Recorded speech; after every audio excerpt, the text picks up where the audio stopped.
In the year 1940, China and Russia, those two great powers, united for the purpose of eliminating one man only. So who is this man who made two countries the size of China and Russia form an alliance against him and mobilize an army consisting of 300,000 soldiers, equipped with the most advanced weapons at that time? He is a hero from the unknown heroes of the Ummah, whose memory was deliberately erased from our history. ʿUthmān Bāṭūr Islam Oglu. When the Chinese and Russian soldiers invaded East Turkestan to subjugate the Muslims, they did not hesitate to commit the most heinous crimes: killing, looting, raping, and violating sanctities. They would arrest anyone carrying a weapon, regardless of its type, whether a rifle, arrow, or even a hunting knife. But ʿUthmān, the brave Kazakh horseman, known by the title Bāṭūr, meaning the hero, refused to bow to these invaders. He chose the life of the mountains, carrying his weapon, and began resisting this aggressive alliance that had come to prevent the establishment of a state uniting the Muslims in those lands. ʿUthmān was known for his cleverness and military wisdom, as he invented a unique method for setting ambushes. These ambushes were layered. He would lure the enemy into a trap in which an entire platoon would fall. Then when the rescue forces arrived, they would fall into another trap even more tightly prepared.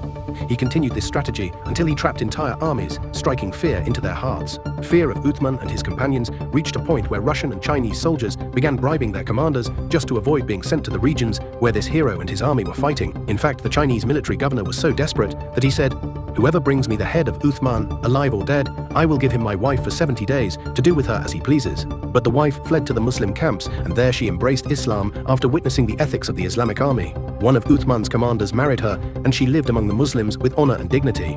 The camps of ʿUthmān had a great reputation among the people. They were not known for oppression, nor for violating the honor of women, children, or the elderly.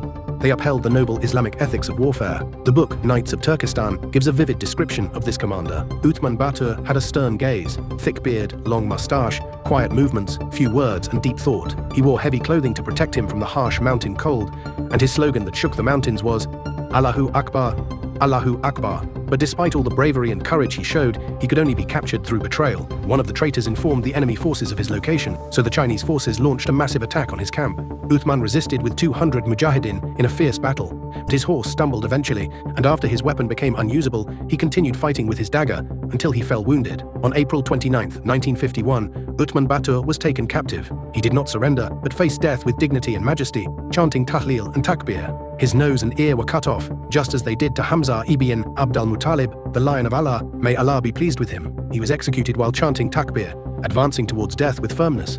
And when the news reached his mother, she said with pride and dignity, "For such a man I raised him. May Allah have mercy on ʿUthmān Bāṭūr, and may he have mercy on his heroic companions, and on the mother who gave birth to and raised this courageous horseman."